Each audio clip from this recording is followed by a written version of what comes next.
인류 문명의 새로운 패러다임에 대한 탐구 제41차 세미나 사회를 맡은 경희대학교 철학과의 정현교 교수입니다. 오늘 우리가 다루고자 하는 주제는 우리 인류 문명회의 원장이시자 미래문명원 원장으로 계시는 이항구 선생님의 문명의 융합이라는 저서에 대한 북심포지움이기 때문입니다. 동서냉전이 끝날 무렵 사뮤엘 헌팅턴은 문명의 충돌 이론을 제시했습니다. 자유주의와 공산주의의 이데올로기 대결은 이제 문명 간의 대결로 전환될 것이라는 주장이었습니다.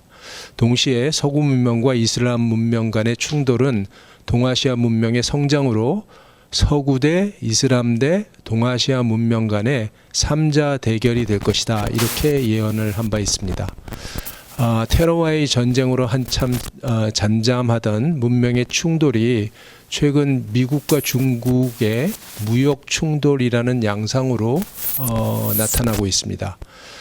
미 국무성의 정책 관리 중에서 카이론 스키너와 같은 사람은 이러한 상황을 직접 문명의 충돌로 규정하면서 우리에게 경각심을 불러일으키고 있습니다. 지정학적으로 항상 강대국에 둘러싸여 매번 큰 영향을 받았던 우리나라와 같은 경우 이 미중 간의 어떤 무역 분쟁으로 이제 나타나고 있는 이러한 현상이 과연 문명의 충돌인지 혹은 문명의 융합인지 혹은 그도 아니면 어떤 다른 어떤 현상인지 그것을 어떻게 보는가에 따라서 향후 우리나라가 어떻게 이러한 난관을 극복하고 대처해 나가야 하는가 하는 큰 방향을 세울 수 있을 듯합니다. 이러한 시점에 이항구 선생님의 역적 문명의 융합을 아주 심도 있게 다룰 수 있는 어떤 북심포지움을 갖게 돼서 매우 다행이라고 생각합니다. 선생님은 서구 문명 보편주의나 문명 다원주의와 같이 흔히 문명을 이해할 때 어떤 양대 패러다임으로 인식되어 왔던 틀을 갖다가 지향하고 대신 열린 문명이라는 새로운 어떤 모델을 제시하고 있습니다. 특히 문명의 삼중 구조에 기초한 어떤 분석 방법을 통해서 이제까지 보지 못했던 어떤 문명 담론의 새로운 형태를 제시하고 있습니다. 오늘 북심포지움의 이 논저인 이항구 선생님의 논자인 이항구 선생님의 양력을 간단하게 소개를 드리면은 우리 학교 경희대학교의 석좌 교수이시면서 성균관대학교의 명誉 교수이며 대한민국 학술원 회원이십니다. 그간 많은 저서가 있지만 그 중에서도 지식의 성장, 역사학의 철학, 역사주의와 반역사주의, 역사와 철학의 만남, The Objectivity of Historical Knowledge 등의 저서가 있고 대한민국 학술원상과 3.1 문화상, 서우학술상, 열암학술상 등을 수상하셨습니다. 오늘 이항구 선생님의 저서에 대해서 리뷰 겸 서평 겸 토론을 해줄 세 분의 선생님을 모셨는데요. 그 중에서 제일 먼저 발표해 주실 강원대의 신중섭 선생님은 우리나라를 대표하는 자유주의 정치 철학자입니다. 제가 매우 평소에 흠모하고 존경하는 철학자이시며 포포의 과학 철학에 대해서도 통달하고 계십니다. 신 교수님께서 오늘 이제 발표하실 제목은 문명의 삼중 구조와 문명 융합의 규범적 성격입니다. 오늘 두 번째 발표는 이성은 감정과 얼마나 독립해서 작동하는가라는 그러한 제목으로 우리 대학교 철학과 명예교수이신 허우성 교수님께서 발표를 해 주시겠습니다. 허 교수님은 불교에 불교를 아주 심도 있게 연구를 하셨고 그뿐만 아니라 니시다를 포함한 어떤 비교 철학 분야에서도 매우 선도적인 역할을 해오고 계십니다. 특히 달라이 라마, 간디, 유발 히라리, 진화 생물학 등 매우 다양한 분야에 관심을 갖고 계시며 현재 비폭력 연구소 소장으로 재임하고 계십니다. 끝으로 마지막 정보적 전환은 문명의 융합인가 진화인가 라는 제목으로 논평을 해주실 경기대학의 김기봉 교수님은 본인이 토로하고 계시듯이 철학적 소양을 지닌 보기 드문 역사학자이십니다.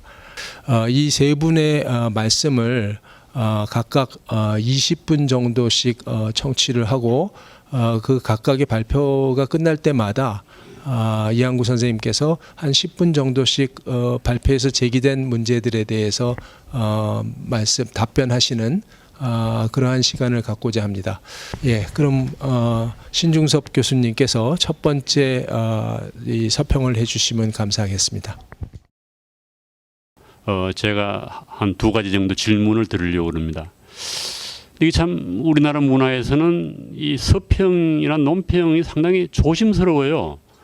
대부분이 주례사 정도 성격을 가져야 돼서.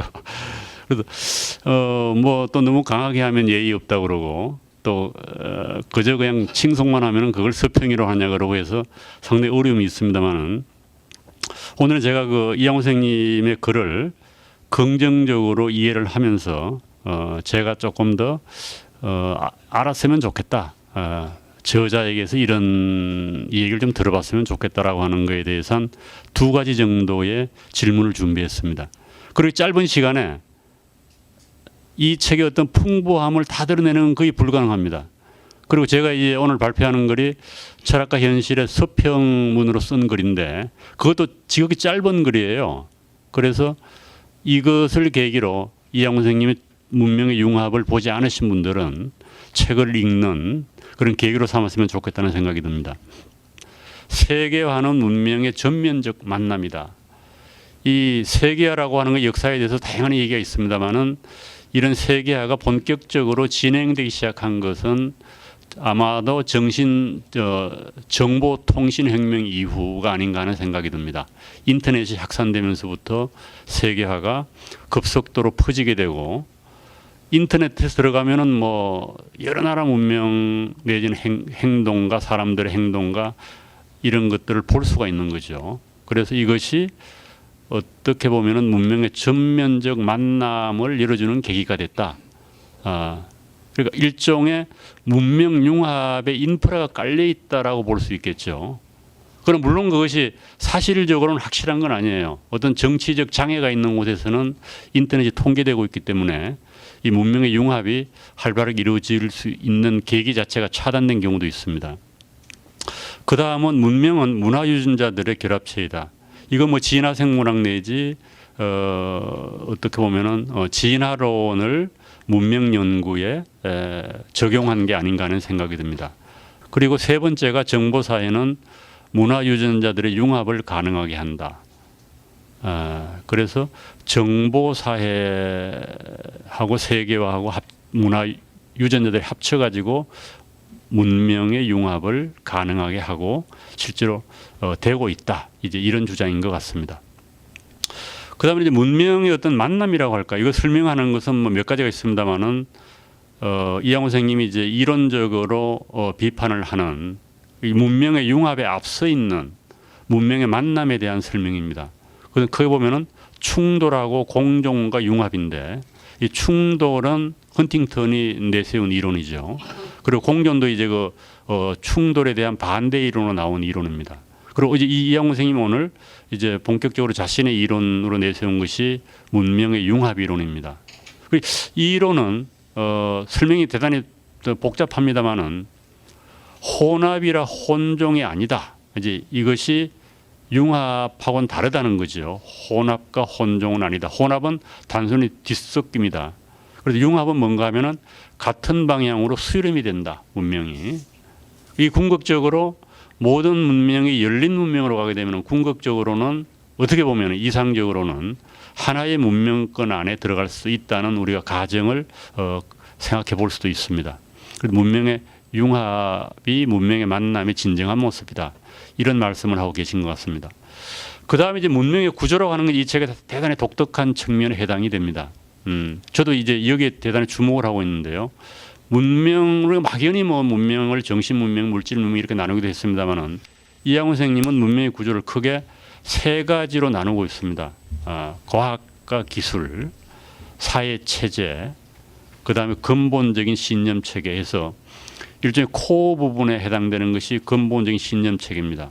사회 체제는 정치, 경제, 문화, 사회 이런 것이 될 것이고, 이제 과학 기술은 주로 물질 문명하고 연관이 되어 있다고 볼 수가 있습니다. 물론 이 과학 기술을 가능하게 하는 것도 사회 체제나 근본 신념 체계하고 밀접한 연관이 있습니다. 이것들이 상호 영향을 미치고 서로 영향을 주고받는다라고 하는 그런 말씀을 하고 계십니다. 그 다음에는 이제 조금 우리가 주목해봐야 될 것은 그 근본적인 신념 체계에 해당되는 인간과 사회 및 세계에 관한 가장 근본적인 신념들을 말씀하시면서 크게 보면 세 가지 정도를 말씀하고 계십니다. 종교, 예술, 철학입니다. 종교와 예술, 철학. 이것이 문명의 근본적인 신념 체계에 해당이 됩니다. 그리고 이것들 간의 어떤 관계라고 할까요? 관계를 서로 쌍방에 영향을 미친다. 과학기술은 사회체제에 영향을 미치고 사회체제는 과학기술에 영향을 미치고 또 사회체제는 근본적인 신념체계에 영향을 미치고 또 근본적인 신념체계는 사회체제에 영향을 미친다. 그리고 근본적인 신념체계와 과학기술도 같은 관계에 있다. 이 세 개가 서로 영향을 주고받을 수 있어야 되는데 이 관계들이 차단되거나 아니면은 일방적으로 어느 한 분야가 지시를 할 수가 있습니다.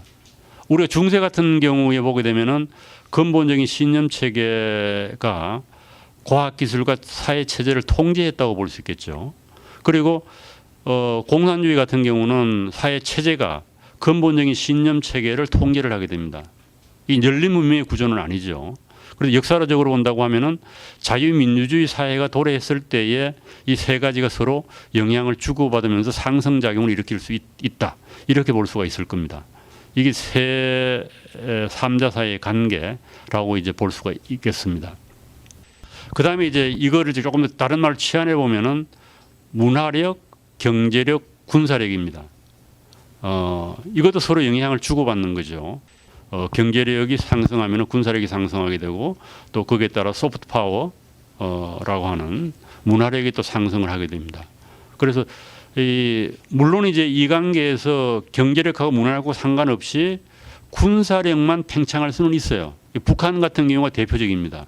핵무기를 가짐으로써 문화력, 경제력은 되게 약하지만은 군사력만 강화돼서 상당히 기형적인 모습을 가지고 있는 것이 이제 북한이라고 볼 수가 있습니다. 뭐 공산주의 국가가 대부분 그런 거죠. 그래서 이것들의 어떤 관계가 활력으로 바뀌려고 해도 여전히 선생님이 뒤에 말씀하시고 계신 열린 문명의 구조로 가야 된다. 우리가 그렇게 볼 수가 있는 겁니다. 이거는 이제 조금 더 이 근본적인 가치 체계가 종교, 예술, 철학이라고 말씀을 하셨는데 그것이 이제 구체적으로 어떤 모습이겠는가? 되게 추상적이고 형이상학적인 얘기죠. 종교라든지 철학이라든지 예술이라고 하는 것은. 그래서 우리가 넓은 의미의 이제 가치 체계로 본다고 하면은 이 세계 가치 체계를 연구하는 데서는 그게 가치를 전통적인 가치하고 세속적이고 합리적인 가치로 나눕니다. 이것이 이제 세로축이 되고 가로축은 서바이벌 밸류, 생존 가치하고 자기 표현 가치로 나눠요. 그러니까 선생님이 말씀하신 것보다는 조금 더 구체적인 어떤 가치 체계가 된다고 볼 수 있고 이것이 근본적인 신념 체계의 어떤 구체적인 모양이 아니겠는가 이런 생각이 듭니다.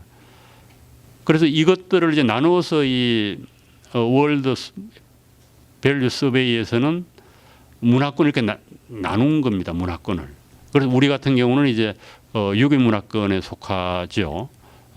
그리고 올토독스 뭐 교조주의제 올토독스가 있고 그다음 이슬람이 있고 라틴 아메리카, 아프리카, 사우스 아시아, 영어 사용 국가 내지는 또 프로테스탄트 유럽 캐톨릭 유로 이런 식으로 나눠가지고 이 가치의 형태가 다르게 되겠죠. 어떤 사회에서는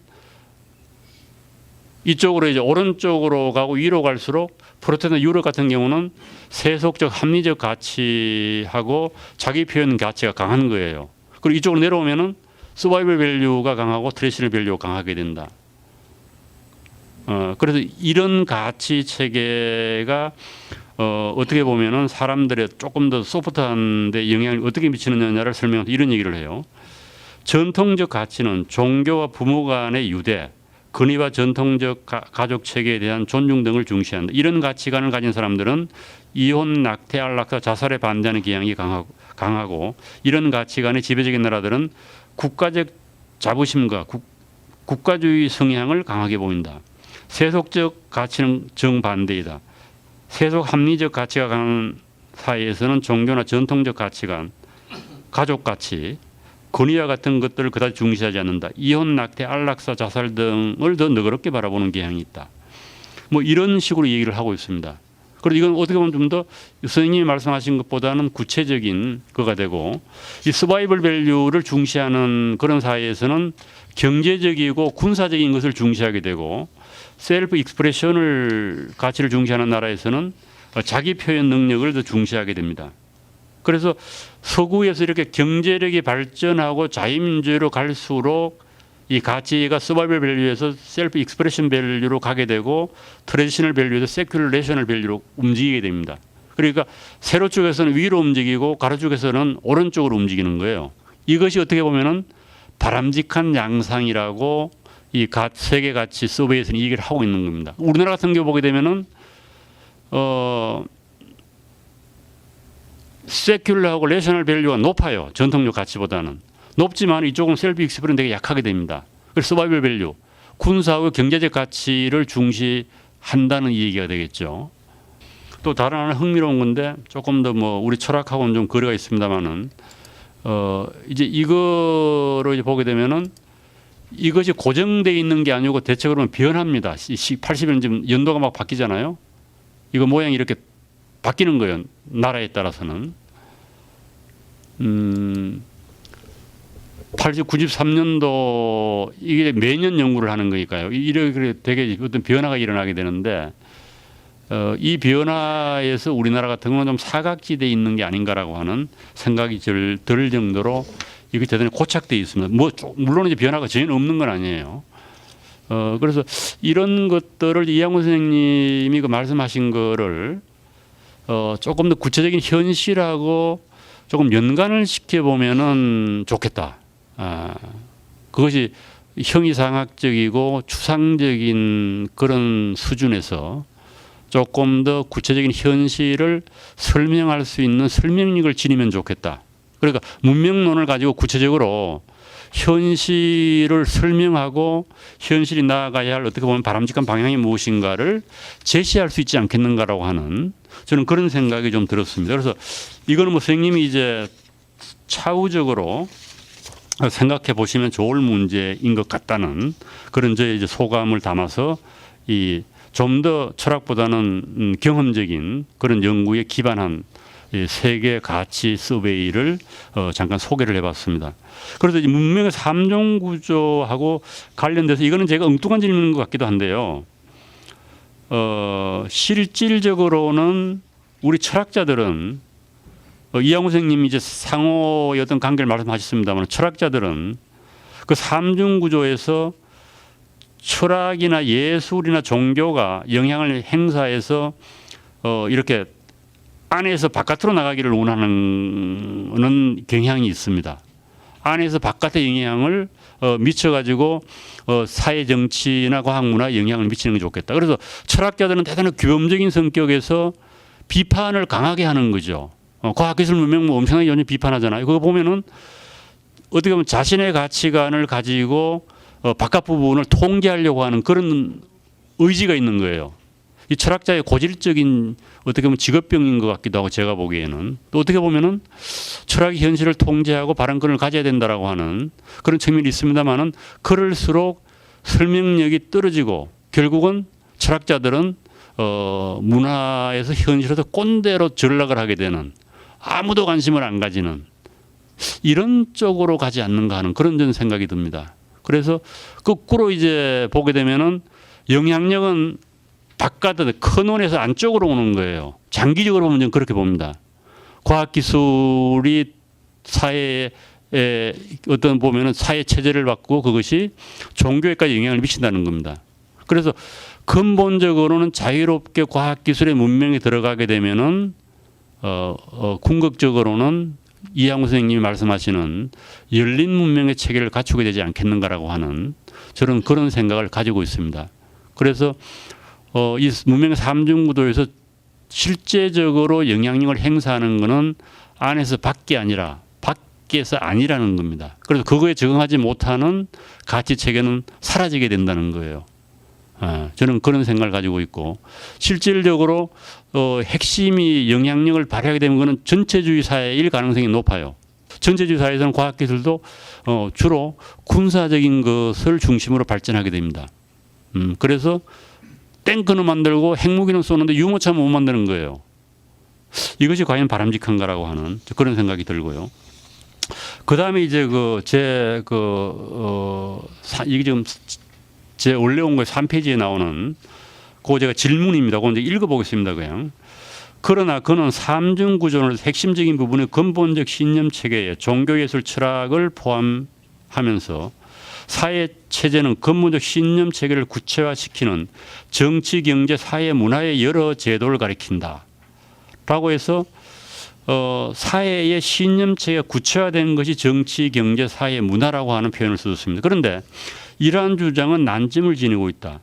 현대사회에서는 종교와 예술, 철학은 서로 분리되어 있기 때문이다. 근대 이전과 달리 근대사회에서는 종교는 공식적으로 예술과 철학과 분리됐을 뿐 아니라 정치, 경제와도 분리되었다. 정교 분리가 일어나면서 종교는 공적 부분에서는 제외되었습니다. 주로 사적 부분을 머무는 거예요. 정교 분리가 일어남으로써 한 문명권이나 국가 안에 다양한 종교가 존재하지만은 사람들은 동일한 정치, 경제 제도 아래서 공동체적인 삶을 유지합니다. 그러니까 내 종교가 무엇이냐라고 하는 것이 내가 살고 있는 정치, 경제 체제를 결정하는 건 아니라고 하는 얘기뿐만 아니라 과학기술은 근본적인 신념이나 정치, 경제 제도와 무관하게 거의 모든 문명이나 국가들이 받아들이고 있다. 선별적으로 받아들입니다. 따라서 문명의 삼중구도의 핵심 부분은 근본적 신념 체계에 대한 수정이나 좀 보완적 설명이 필요하지 않겠는가라고 하는 생각을 저는 가지고 있습니다. 선생님 설명이 이제 필요한 부분이라고 저는 봅니다.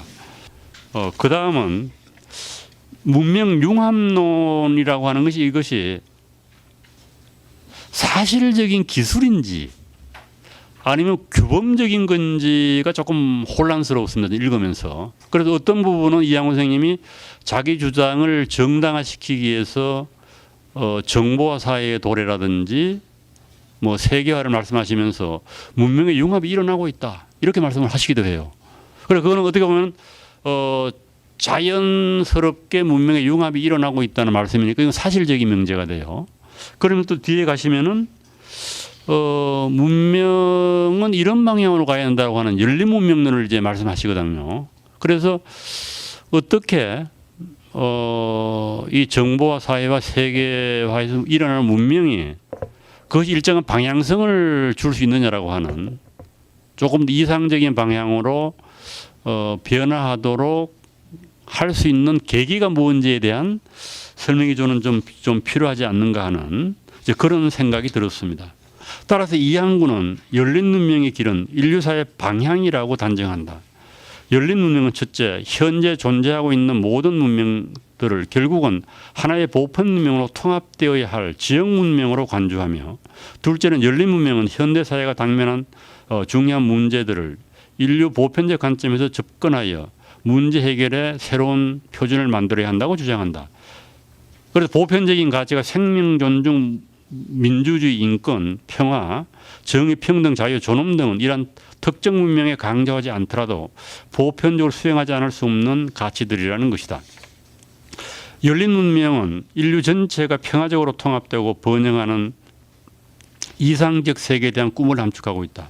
세 번째로 열린 문명은 배타적 민족주의나 국가주의를 제어하고 인류 차원에서 과학기술의 개발과 응용 및 지구 차원의 효율적 가치를 위한 보다 강력한 국제기구를 요구한다.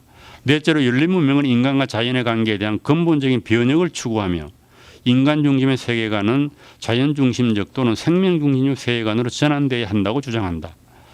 마지막으로 열린 문명은 제3의 새로운 계몽을 지향한다. 인류의 첫 번째 계몽이 인간 정신의 자유와 초월성을 발견이었고 두 번째 계몽이 만인의 자유와 평등의 실현이었다면 제3의 계몽은 우주 속에서 생명과 인간의 존재의 의미를 발견하고 구현하는 것이다. 이항구는 열린 문명은 역사의 필연적 과정이 아니라 우리의 자유로운 선택이 가져올 미래라고 죠. 이건 이제 어떻게 보면은 이항구 선생님의 역사 철학이 반영된 것이라고 볼 수가 있습니다. 역사는 열려 있다라고 하는 역사 법칙론에 대한 어떤 반대를 깔고 있습니다. 지금 전개되고 있는 정보통신혁명은 지구를 하나의 촌락으로 만들어 세계는 이미 하나의 사회적 관계망을 갖게 되었고 서로 다른 지역들 사이에 사람과 대화의 흐름과 함께 혈관에 따라 전신의 피가 돌듯이 문화유전자가 흐르고 있다는 것이다. 이런 상황에서 열린 문명의 길이 우리가 할 수 있는 최선의 합리적 선택이라는 것이다. 문명의 융합은 인문학의 연구 대상으로 삼을 수 있는 주제 가운데 가장 큰 주제를 하두로 삼아 제 생각은 그렇습니다. 이 문명론이라고 하는 인문학의 가장 큰 주제가 아닌가. 자연과학은 뭐 지구 바깥으로 나가기도 하니까 좀 상황이 다르죠. 우주를 이제 담론의 대상으로 삼습니다만은 인문학은 뭐 우주까지는 나가기 힘든 것 같아요. 기껏해봐 천지인 이건 뭐 지구 안에서 일어나는 일이니까 문명의 실제론과 구성론, 정태론과 동태론, 단수론과 복수론을 둘러싼 문명 존재론의 논쟁, 문명 보편주의와 다원주의에 대한 여러 논의를 흥미롭고 치밀하게 분석하면서 재상의 입장을 개진하고 있습니다. 제가 소개 못 드린 거예요. 너무나 소개하려면 방대해서. 그래서 문명의 융합은 우리에게 현대 문명에 나아갈 길의 방향에 대한 훌륭한 지침을 제시하고 있다. 그래서 열린 문명론이라고 하는 이 규범적인 성격을 현대의 어떤 그 문명의 융합이 일어나는 것하고 어떻게 이걸 접합을 시킬 수 있을 것인가라고 하는 철학자의 고민이기도 하겠죠. 가만 내버려 둘 것이냐, 그냥 오픈 소사이티에 맡길 것이냐, 아니면은 좀 더 높은 차원에서 이걸 어떻게 보면은 조정할 수 있는 그런 기능을 철학이 발휘해야 될 것인가라고 하는 그런 조금 질문 아닌 질문이 머리를 맴돌았습니다. 두 가지 질문 중에서 거기에 삼중문제 종교 문제를 말씀하셨는데 종교가 이제 그 철학과 예술하고 분리되고 또 이제 종교가 이제 제도적인 종교에서 이제 사적인 차원으로 이렇게 분리되었다 이런 말씀하셨지 않습니까? 근데 저는 이제 기본적으로 종교가 사적 측면, 사적인 영역으로 거기에 이제 분리되었다 할지라도 문명론에서는 여전히 중심적인 위치에 있지 않는가 이제 이런 생각을 합니다. 한번 그 좀 제 구도를 한번 좀 보여주시면은 여기에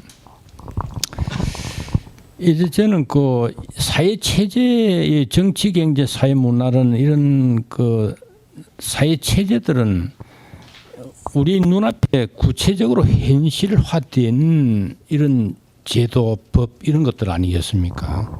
그런데 그런 제도나 법들이 구체화되기 이전에 그 세계와 인간을 바라보는 어떤 기본적인 태도가 전제되어 있지 않는가 말이죠.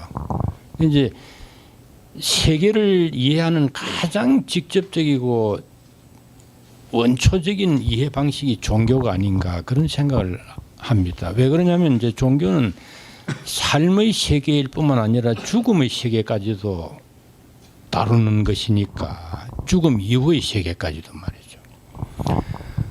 그러니까 결국 또 문명 사회로 들어오면서 문명 사회에서 인간들이 추구해 왔던 것은 어쨌든 간에 그 삶의 의미가 무엇냐 하는 것들에 대한 추구였다고 볼 수 있거든요.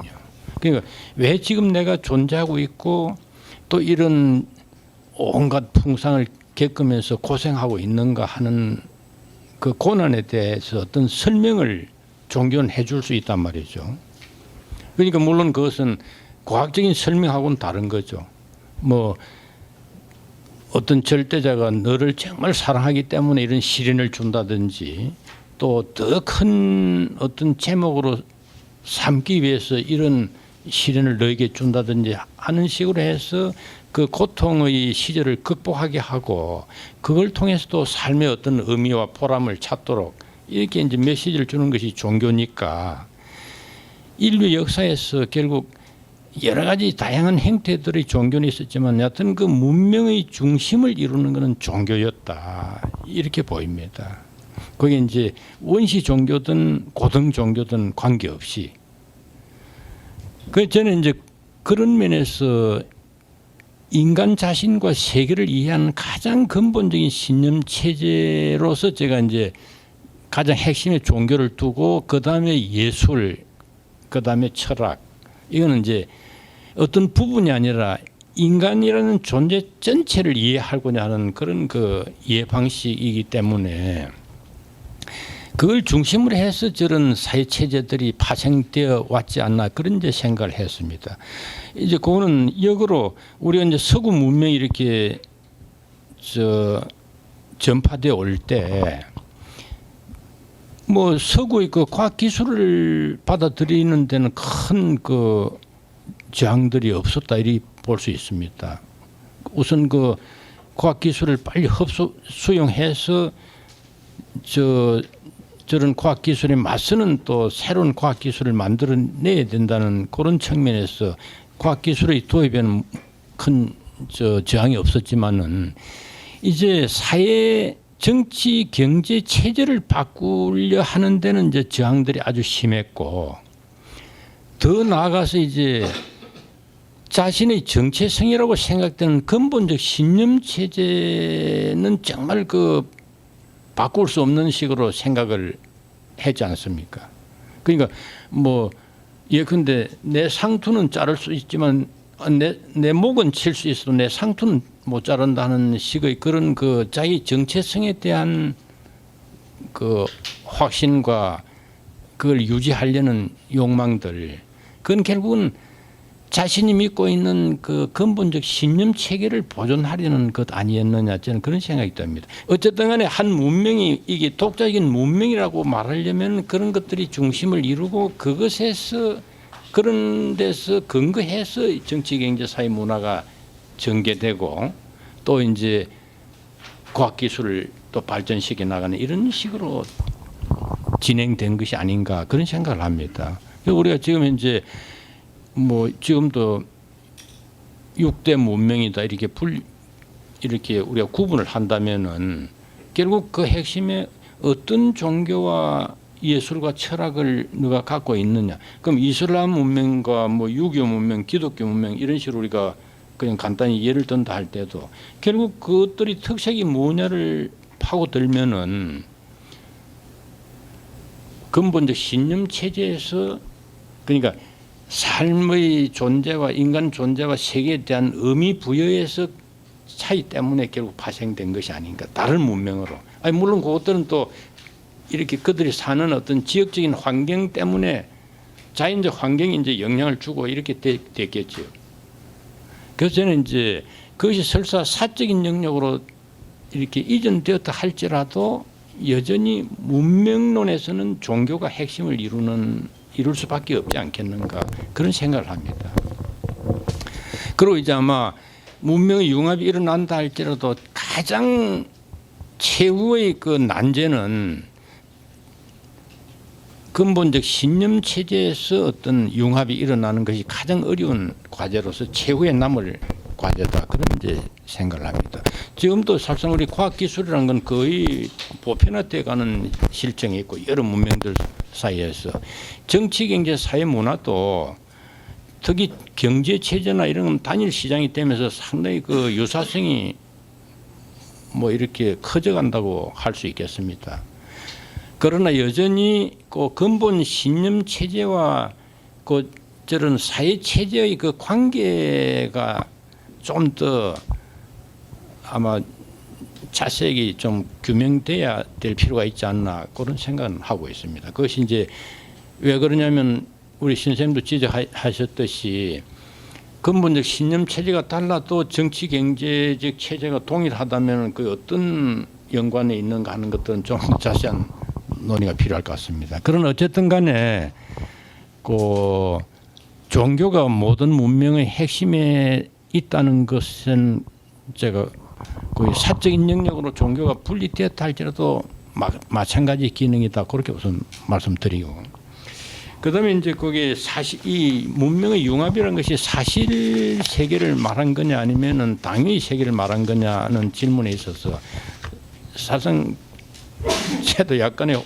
혼란이 있습니다만 기본적으로는 지금 현재 사실 세계를 제가 설명한 것이고 그러나 이제 인간 사회라는 것은 여전히 또 인간의 자율적인 행위라는 것을 배제하고 이야기할 수는 없는 거니까 그러면 이런 현재 문명의 융합이 일어나고 있는 상황 그것도 사실은 인간의 자율적인 선택이 기반이 되어서 그런 것들이 일어나고 있고 또 앞으로도 우리가 바람직한 방향은 우리가 추구하는 바람직한 방향은 그런 융합의 방향이 아닌가 뭐 그런 식으로 제가 이야기를 한 겁니다. 그러니까 기본적으로는 그 사실 설명이 기본 깔려 있고 이제 향후의 방향이라든지 또 행동의 어떤 지침으로서 제가 당위를 거기에 추가했다 이렇게 말씀드려야 되겠습니다.